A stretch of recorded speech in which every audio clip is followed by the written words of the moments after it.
چطور بچه این ویدیو یه مقدار اونجوری که میخوام نیست. اینجوری بودم که اوکی DLC با اون چیزهای هایبرید که آورده و یک سری وپنا، یک سری موومنت ها، یک سری ابیلیتی ها، اون بیلدی که من همیشه دوست داشتم در بیارم الان پابل تره، شانسش بیشتره، پس بذار این فرصت رو بهش بدم. اینطوری بودم که من این بیلد رو در میارم، بعد از اینکه در آوردم میرم سراغ همه باسا، چه بیس گیم چه اند گیم، اونا رو میزنم با یک لول محدود بین 150 تا 200. حالا شاید نهایت بگیم حالا دیگه خیلی دیگه در نمیاد 250 300، ولی این وقتو نذاشتم، این کارو نکردم. یعنی بیلد رو اصلا نمیتونستم در بیارم، هی میرفتم پیش رنالا ریبرف میکردم. اینطوری بودم که بابا من لوور تیرام تموم شد، من بالاخره رو چی باید فوکس کنم؟ رو فیت فوکس کنم، رو اینتلیجنس فوکس کنم، رو استرنگ فوکس کنم؟ انقدر بیلد از همه چی داره. اینجوری بودم که اوکی من که DLC رو تمام کردم، کاری با این یه سیو به خصوص حداقل ندارم. یا بخوام بازی کنم قرار برم سیملس کوآپ با رفیقام بازی کنم، وی مود زدم، لولمو بردم بالا، ببینم این بیلد رو چجوری میتونم در بیارم. بیلد رو کنار هم قرار دادم، ولی خب به خاطر اینکه لولمو برده بودم بالا، اون موقع حس خوبی نداره. یه موقع اینجوری بودم که حس نمی‌کنم بیلد خاصی در آوردم. یه سری زهرمار که در هر صورت بخاطر که لولم بالاست و همش کار میکنه گذاشتم کنار هم، فکر میکنم بیلد ساختن دیگه. خیلی حال میده که تو محدود بدونی که اوکی من انقدر تا پوینت به ویگور میدم، انقدر تا پوینت به این میدم، به این میدم، به اون میدم، و مثلا این بیلد رو در میارم. دوست داشتم حداقل این بیلد رو بذارم. یه واسم احتمالاً با هم بزنیم توی این ویدیو، ببینم شما چطوری این بیلد رو در میارید، اگه بخواید در بیارید، یا چه ایده‌ای دارید که کجاش عوض بشه کجاش عوض نشه. من یکم جلوتر حالا این بیلد رو نشون میدم که چیه چی نیست، چه جوری کار میکنه، ولی نیاز داشتم این داستان پشتش حالا یه مقدار تعریف کنم. که آقا من این بیلد همیشه تو ذهنم بود، با DLC به نظر من امکان پذیرتر بود. با چند بار ریبرف نتونستم، دیدم ریسورسامو سر اون لاوارتیر هدر دادم و هنوز در نیاوردم، نمیتونم در بیارم. لولمو بردم بالا و مشخصا با فارم کردن این کارو نکردم و الان بیلد این شکلی شده. حالا میخوام بهتون نشون بدم که ببینید چطوری شده. این اکیپمنت های منه، من یه دونه دستم اصلا دیگه نمیخونم دیگه، همینجوری میگم. من منتها چیزی که تو ذهنم بود اینطوری بودم که من از اینا بیشتر میخوام استفاده کنم. مرسی که بردمش. میخواستم از اینا بیشتر استفاده کنم، به خاطر اینکه شما اگه نگاه کنیم ما یه دونه اینو داریم، یه دونه واسه موگ داریم، یه دونه آیتم اینجا هست. من اول فکر میکنم باید مثلا بین اینا باشه، فایر کویل. اینطوری بودم که اوکی این مثلا یه تیکه مار برمی‌داره داره پرت میکنه دیگه، باحاله، خیلی باحاله که بتونی همچین کاری بکنی. ولی اینو وقتی مثلا استفاده میکنم اصلا حس میکنم مار داره پرت میکنه، یعنی واقعا اتفاق خاصی نمیفته. نه رو زمین مثلا یه تیکه مار میدیدم، نه اون لحظه که دارم پرت میکنم مار میدیدم. میگم که اوکی ولش کن، کنسل. یعنی نتونستم اونجور که باید در بیارم و به خاطر اینکه لولم بالاست اینطوری بودم که اوکی خیلی منطقیه که همه تلیزمن هم چیزای مربوط به حیوونا باشه. یکیش هرچند به هیچ وجه نمیشه باید اینکریس مموری اسلات باشه، ولی الان مثلا میگم این ترتر تلیزمن، این گوت باوز، و مثلا حالا یه چیز دیگه مربوط به یه حیوان دیگه میتونه باشه. میام دوست دارم ببینم شما چطور در میارید. مثلا تو میتونی بگی اوکی این درگنه، این دیواین بیست، عملا بیست دیگه، ولی خب حالا میدونید یه چیزی میشه گذاشت که اکچولی کارآمد هم باشه. حالا چی گذاشته بودم اصلا؟ سوس که میشه گذاشت. لباسم ایناست. پا اینجوری بودم که پای رادان منطقیه، به خاطر اینکه نماد شیر و اینجور چیزا داره. just make sense. این چیزی که تنمه قشنگ واسه کلاغه، اگه اشتباه نکنم واسه کلاغ یه پرنده یه چیه، خیلی منطقیه. چیزی که رو سرم که دیگه خرسه دیگه چی میخواد بهتر از این باشه. اینطوری بودم که اوکی this just makes sense. میدونی یانگ لاین میشه یه سری چیزای دیگه هم گذاشت. صرفا به نظرم مثلا حالا حتی اگه منطقی میمد هم خفن نبود، یعنی من حال نمی‌کردم. میدونی مثلا تو اون المان حول محور حیوانت رو خیلی بیشتر میتونی پوش کنی. میتونید با این چیزا ور برید اگر که درست کردید. اگه مثلا دیسکورد میتونید ویدیو بذارید، یه ویدیو 1 دقیقه‌ای بذارید از اینکه بیلدتون چطوری کار میکنه، سریع اینا رو شواف کنید. اوکی الان مثلا یه لحظه اینجا نشون میدید، بعد میرید بازی میکنید. مثلا 1 دقیقه اینا هم گذاشتید، شاید اصلا نمیدونم جایزه گذاشتم، شاید یه ویدیو دیگه درست کردم روش مانور دادم. کلا دوست دارم ببینم این بیلد رو یه نفر در بیاره چطوری کار میکنه، چقدر بهش حال میده این حرفا و چه چیزایی رو مثلا تغییر میده. من اول یه بیلد درست کرده بودم چوپون، مثلا اینطوری بود که این چیزو داشت، این هلمو داشت، بعد قشنگ یه حالت بوزطوری هم داره و یه چوبم گرفته بودم دستم، دف پوکر بود. من اونو پیدا کردم خیلی حال کردم. اون دف پوکر به نظرم خیلی جواب بود. دو تا چوب گرفتم دستم، یکیش اینتلیجنس میزنه، یکیش هم حالا فیزیکی میزنه و این به نظرم خیلی منطقی بود. بیلد چوپون برای آرمورم هم این بود اگه اشتباه نکنم، میگم صرف اون حالادنش بود و اون حسی که میداد. از بیلد چوپون الان من در از تبدیل شدم به آره این بیلد چوپون بود. البته چیز میزایی که دستم بود فرق میکرد ولی خب حالا به نظرم بیلد چوپون خیلی باحال بود. تا اون حدی که فازشو گرفته بودم به من حال داد. این بیلد هم باید باش بازی کنم. منتظرم که رفیقام ترنم و حسین میخوان خودشون تو سیملس کوپ یه دور با هم بازی کنن، دوباره قراره با هم بازی کنیم. احتمالاً اون بیلد رو سعی کنم اونجا دوباره بسازم یا همینو سیو ببرم اونجا، نمیدونم دقیقاً چیکار کنم. ولی حول محور این بیلد میخوام بازی کنم. احتمالاً که یه واکتور اونجوری درست کنم، یه فول گیم اونطوری براتون بذارم تو یوتیوب، یا میگم صرفاً با همین بیلد اگه بازی کردم کلاً احتمالاً این کارا رو بکنم. بعد اینو من چرا گذاشتم؟ این یه اشرافواری داره، یعنی make sense برای بیلد من make sense. این اشرافواره رو نمیشه رو رپتور تالونا گذاشت، اصلا رو هیچ کدوم نمیشه و من حق ندارم بین اینا دیگه هیچ جور عوض کنم و جابجاشم، باید با اینا بازی کنم.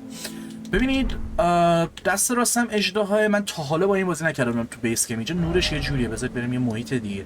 تا حالا با اون بازی نکرده بودم ولی اینجوری بودم که خیلی منطقیه دیگه، یه اژدها دور دستته، یه حالت هم آواتار توریه، نمیدونم هم طبیعت رو کنترل میکنه هم اسپریت حیوونا و ارواح و اینجور چیزا. بیشتر تو ذهنم حالت یه دروید یا انیمال بیست حالتی بود که مثلا ارواح رو میتونه کنترل کنه. آها گفتم ارواح.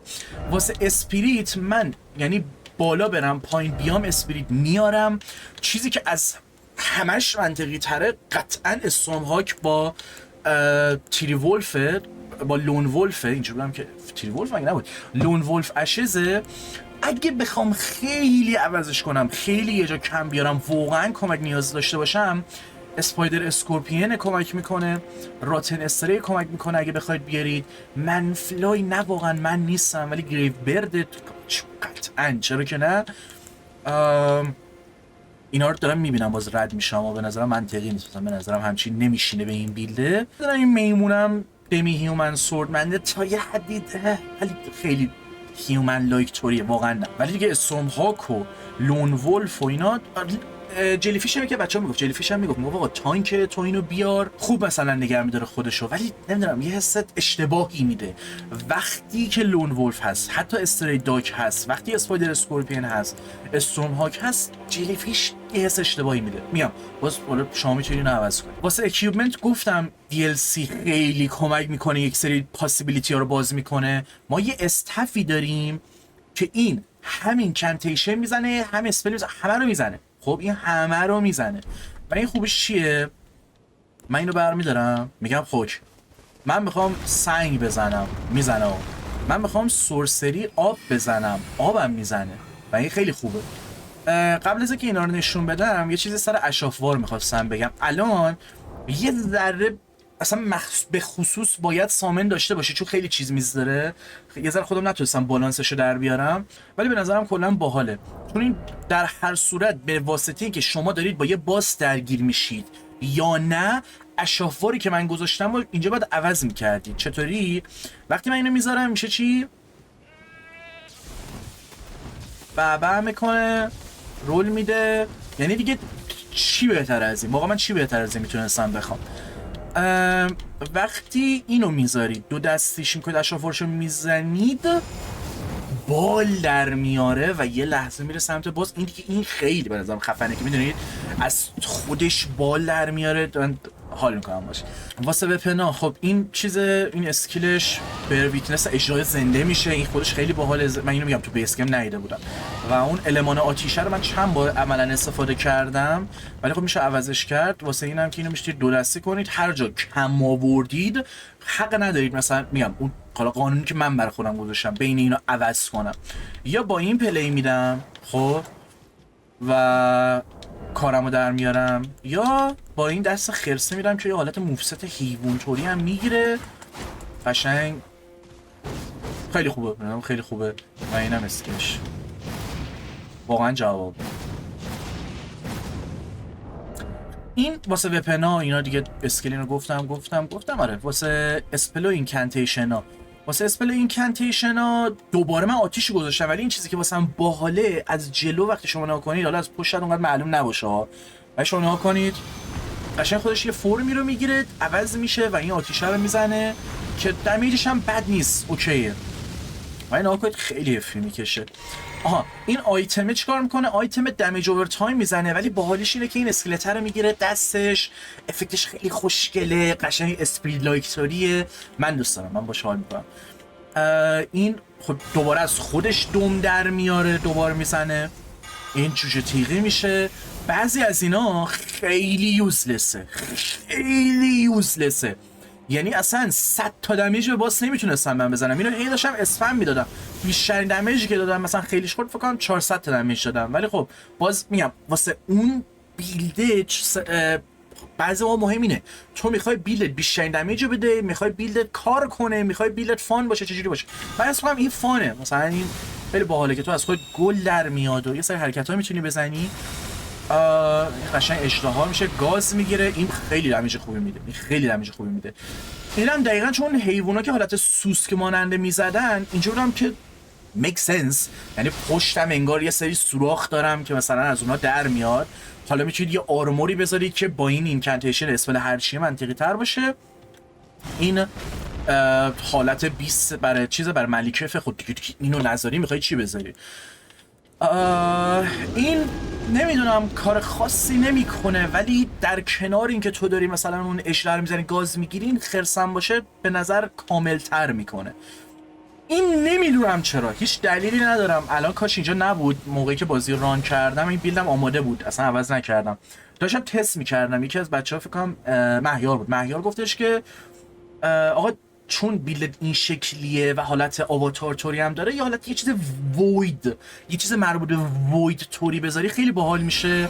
و نزدیکترین چیز به نظرم این بود که دمیج خوبی هم میده، شما هم پس میتونید اینو بذارید، ولی واسه اون المان آب خاکینا این میشه خاک. من یه دونه چیز بخورم، این میشه باد و خدایش دمیج کم میده. ولی من الان با این بیلده ملیکف رو زدم، گادفیری رو زدم، مورگات رو زدم، فکر کنم با یکی دوتا باس دیگه الان میرم راداگونینا رو احتمالاً بزنم، چون باس دیگه ای توی این سیوم نیست متاسفانه. یا اینکه باید برم الان نیو گیم پلاس هم برم اون باس اول قرار جو بدم، پس میدونین اونقدر حال نمیده، ولی حال میداد. یعنی من میدم استورم هاکم یه هاک گنده تو صورت باسه، بعد مثلا من اینجوری دارم باد میفرستم سمتش که 100 تا دمیج میزنه، حالا حال میداد. این واسه آب، کلا دو نوع آب بیشتر نیست تو بازی، و این هم که دوباره میشه همون آتیش. این کل بیلده، یعنی این کل بیلده و روتیشنش دیگه واقعا هر جوری که حال میکنه یا هر جوری که اون لحظه جواب میده. ولی من بازی میکردم حال میداد، یعنی خیلی به نظرم جواب بود. فقط الان ممکنه کات بخوره، من مثلا فردا برم راداگون با الدن 20 رو بزنم با این بیلد، به خاطر اینکه با مهیار یه ویدیو تیریس میخوایم رکورد کنیم و گفت نیم ساعت دیگه من میام. الان 20 دقیقه است که دارم رکورد میکنم، 10 دقیقه هم درگیریم بودم، مثلا باز نمیشد، بسته خریدم آپدیت کنم و اینا. اگه بخواید اینا رو عوض کنید چی؟ یعنی به این چیزایی که من جابجا میشدم چیا میذاشتم؟ اینا رو برمی‌داشتم میگفتم که اوکی تو بیا، این اولا که اینا خیلی باحاله، یعنی میتونید بین اینا هم جابجا کنید، هرچند یه ذره کارآمد نیست انگار، ولی خب باحال دیگه. چون اون المان طبیعت و اینا داره، شما میتونید اینو بذارید که بستگی واسه به بیلتون، لباستون چه شکلیه. به نظرم خیلی جواب خیلی خوشگله، خیلی خوبه. کاش یکی دوتا بیشتر این شکلی بود، ولی برای من یه جوری حس میکنم جواب نمیده، نه به خاطر حتی رنگ و ایناش، به خاطر انیمیشنش هم نمیدونم، به نظرم میتونست اگه حالت بیست لایک توری بود شاید بیشتر میخورد، ولی پروانه است دیگه، پروانه ایه. مثل بیل اگه ندیدی دوتا داره، من اینو گرفتم، خیلی باحاله. یعنی کلن یه دونه همیشه باید به نظرم باشه که اصلا اون المانش مهم نیست، یه دونه اژدها تو داشته باشی، یه اژدهایی بیاد یه حرکتی بزنه. منتها واقعا خیلی باحاله. منتها چرا من اونو گذاشتم؟ به خاطر اینکه اون گاز میگیره، اون چون گاز میگیره و انگار خودت داری گاز میگیری، خیلی خوبه. نمیدونم، خیلی من باحال میکنم با این بیله. کاش بیشتر جا داشت، کاش مثلا اگه یه نفر دیگه میخواد همچین بیلدی بسازه آپشن‌های بیشتری داشت که یه سری چیزا رو عوض کنه، ولی خب نیست. یعنی خیلی یک سری جاها یک سری بیلدهای به خصوصی میخوای در بیاری که خیلی یونیکن، واقعا گیم انگار آپشن‌های خیلی کمی بهت میده. و حتی به نظرم تو میتونی ماهه رو بیاری، چرا که نه؟ اصلا واسه سنگ میشه راکسلینگ رو آورد، اینا رو مثلا داشتم امتحان میکردم.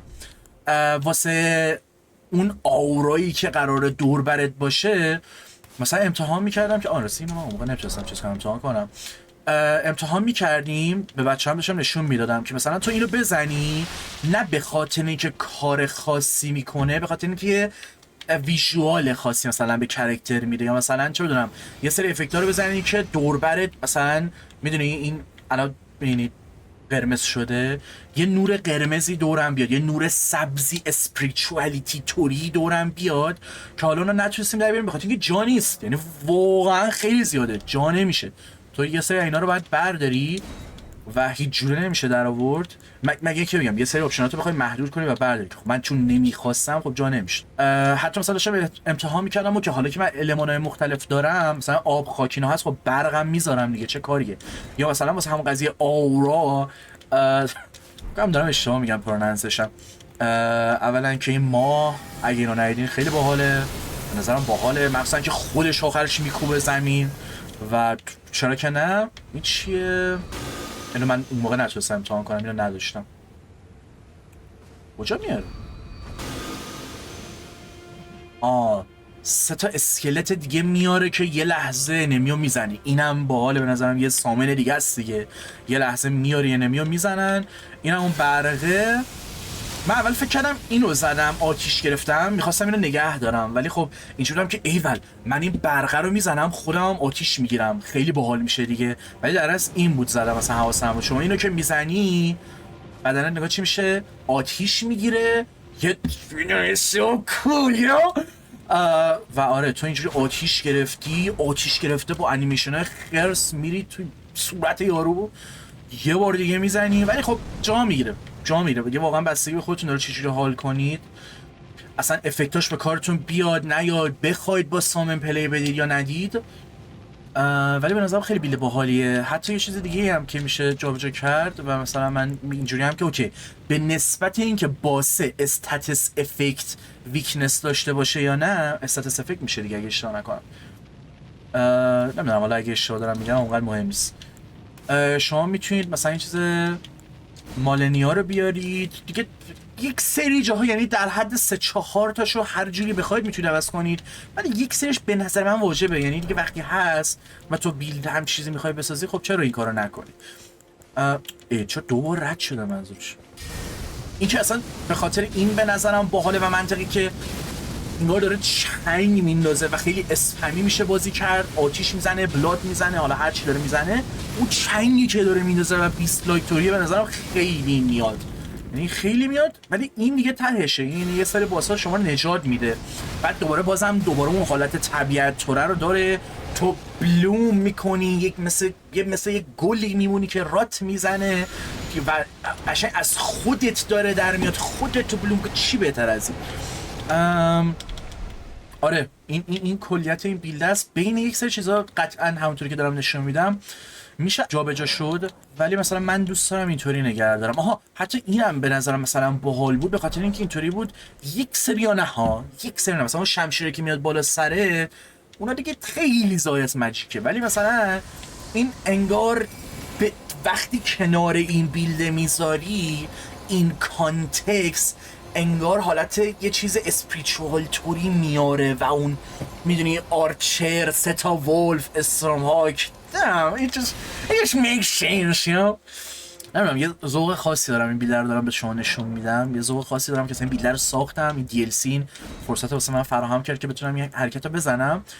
بین خیلی چیزا میشه جابجا شد مشخصا. حتی یه دونه چیز داره، یه سری اشرافوار حتی هست که شما میتونید چیز کنید. آقا من میدونی میتونم یه لحظه حالت اسپریچوال توری، جادویی توری شمشیرم رو گنده کنم، میتونم شمشیرم اشرافورش میتونه آتیش بزنه که اون قضیه پروازه هست. من آیس، المان آیس رو میتونم اینطوری با فراست استامپ داشته باشم، دیواین فراست استامپ هم هست، خودم میتونم داد بزنم. یه سری اشراف‌ها هم هست فکر کنم روی نمیشه گذاشت، چرا هست. تو داد میزنی و یک فورسی از داد زدن، یه انرژی خاصی رو میفرستی سمت انمی که اصلا مهم نیست دمش میده یا نمیده. این بیلد یونیک و خاصه سر اون قراره حال بده. یا این چرا نذاشتم، میدونی استورم بلید قشنگ خوب. اوه خیلی خوبه، خیلی خوبه. قشنگ اینجوری بادو تو شمشیر رو میکنی، بادو پرت میکنی سمت انمی. It's just too fucking cool man. شاید من خیلی حال کردم با این قضیه، با این بیلد خیلی من دوستش دارم، شاید شما اونقدر دوست داشته باشین، ولی میگم دوست دارم امتحان کنیم، بهم بگید چه جوری کار میکنه، اصلا بهم بگید با چه لولی میخواید در بیارید که چقدر محدود بشید یا نشید. خب شاید شما اصلا اینو نخواهید استفاده کنی، یا شاید بخواید یه جور دیگه استفاده کنید، چون یه دونه دیگه هم هست، یه شکل دیگه است، یه قطره آب کوچیک‌تره. همین، یعنی چیز دیگه ای نمیمونه. حالا من میگم الان میرم چک میکنم ببینم مثلا مهیار اومده یا نه که بخوام باش ویدیو درست کنم یا نه. در هر صورت یه چند دقیقه دیگه میاد، ولی خب من باید یه وقتی داشته باشم که برم باسو بزنم به این شکل. اینم این ته قضیه است. بس اینه که خیلی مهمه آقا، اینه که خیلی مهمه. این همه این افکتات، اصلا رنگ افکتاتش رو باید تو این بازی میتونی عوض کنی. یک سری کاستومیزیشن های در حد آرمور کور 6 توری اگه داشت الری خیلی خوب میشد، مخصوصا یا شاید مثلا تکن حتی مثلا اون آورایی که دورته یا اون رنگ افکت رو میتونستی عوض کنی و چی میشد آقا دی ال سی هم چیز اضافه میکرد. مثل جا سول که اونقدر به کار نمیاد، تو مثلا بگو 3 میلیون سول بده ولی مثلا اون افکت رو میتونی بگیری. نمیدونم به نظرم باحال میشد. آره شاید از نظر دیزاین فیلسوفی حالا یه سری سوال میرفت، ولی اگه این اجازه رو بهم میداد توی پی وی این کارو بکنم خیلی به نظرم باحال میشد. و این بیلدیه که من شخصا باهاش یه بار دیگه کل بیس گیم و کل دی رو بازی خواهم کرد. اگه بخواید بگید که اوکی خب لولت خیلی بالایی میخوای چیکار کنی، آقا من که دیگه برنامه ها رو زدم. یه کار دیگه که شما میتونید با برنامه بکنید اینه که لولت رو بیارید پایین و من اول باید بشم حساب کتاب کنم ببینم که اوکی مثلا من این چیزایی که دارم بیشتر اینتلیجنسی که این میخواد این 25 اینتلیجنس میخواد. خب من توی اینتلیجنس حداقل 25 تا میخوام. خب من توی فیو حداقل 72 تا میخوام. خب من حداقل توی این انقدر میخوام که واسه اینکه این بیلد کار کنه همین شکلی که میخوام، محدودش نکنم. خب این لول نمیشه 489، میشه مثلا 290، میشه 320. روی اون میارم سوارش میکنم و اونجوری یه دور بازی رو میرم. شاید یه فول گیم با این بیلد گذاشتم، شاید یه سری باسای سخت یا باسایی که باشون حال میکنم یا اون باسایی که حال میده چالشی تره یا صرفا حال میده با این بیلد بازی کنی. نمیدونم، مطمئن نیستم. چون مطمئن نیستم این ویدیو رو شما الان دارید میبینید و اینو رکورد کردم، چون دوست نداشتم این بیلد هدر بره یا نشون ندم. دوست داشتم ببینید که آره این بیلد اینجوریه. حالا اگه من ویدیو بعدن درست کردم چه بهتر. اگه درست نکردم اینو ببینید که باعث نشه حتما شما این بیلد رو درست کنید، ذهنتون جرقه بزنه یه بیلد دیگه درست کنید، با یه چیز دیگه حال کنید، یه چیز یونیکی که هر کسی نمیبینه و خیلی باحاله، خیلی جوابه و حتما باید سوار رو یک سری چیزای به خصوصی بشید، یه سری چیزا باید کنار هم قرار بگیرن که اون بیلدتون کار کنه. و اسمی نداره فعلا این بیلد، اسمش هم میتونید شما انتخاب کنید. نمیدونم حالا فعلا اسم خاصی تو ذهنم نیست، یه اسم خیلی باحالی باید به ذهنم بیاد که واسش انتخاب کنم. یه سری جواب، یه سری تغییرایی نیاز داره، میدونم یه سری تغییرا میتونم عوضش کنم. یه سری مودا هستش که سرچ کردم حتی کمک میکنه به این بیلد و اون مودا رو بریزم این بیلد بیشتر و بهتر کار میکنه. یه سری موومنت خاص میتونم بگیرم، مثلا وپن خاص میتونم بگیرم، ولی نه، ترجیح همینه که بدون ماد و تمام با اون چیزایی که بازی ارائه میده این بیلد رو بسازم. همین. اگه من حالا باسو گذاشتم نذاشتم تا همینجا، دمتون گرم که این ویدیو رو تماشا کردید و دمتون گرم که نگاه کردین این حرفا. امیدوارم که لذت برده باشید، امیدوارم که میگم 4 تا جرقه بخوره، شما 4 تا چیز باحال درست کنید، همین رو درست کنید، کار کنه، حال کنید. من چقدر خیلی خوشحال میشم، خیلی خوشحال میشم. فقط بهم بگید تو کامنت ها، بهم بگید تو دیسکورد، بهم بگید، یه جایی بهم بگید. اگه من برم باسا رو بزنم و ته ویدیو بذارم دیگه همینطوری میذارم دیگه، یعنی میذارم که نشون میدم آقا این کار میکنه و چه میگم کار میکنه. ولی خب من الان لولم بالاست، سر همین یه مقدار حس خوبی ندارم خودم میگم خب لولم بالاست. ملیکف قطعا میتونم بزنم، گاد فری و آل نوینگ و یه سری باس دیگه رو قطعا میتونم بزنم. دوست دارم اینو مثلا رو باسای دی ال سی امتحان کنم، ببینم رو باسای دی ال سی مخصوصا رو باسای دی ال سی ببینم چه چیز میکنه که احتمالاً با رفیقام یا بازی کنم، ولی خب اون موقع 3 نفره میشیم، یا تکی. حالا ببینم کی دوباره حوصله‌ام بگیره اون وقت رو بذارم. فعلا این چند روز پشت سرم دارم کانتنت درست میکنم، نمیخوام گیم پلی بدم، یه سری چیزای دیگه میخوام برسم، نمیخوام دوباره لرنینگ پلی بدم. یه مدت بگذره خواستم دوباره سراغ دی ال سی برم، با این بیلد حتما میرم. همین. دمتون گرم که تماشا کردین و این حرفا. این باسرم اگه گذاشتم امیدوارم از اونم لذت ببرید و شب و روزگار خوش.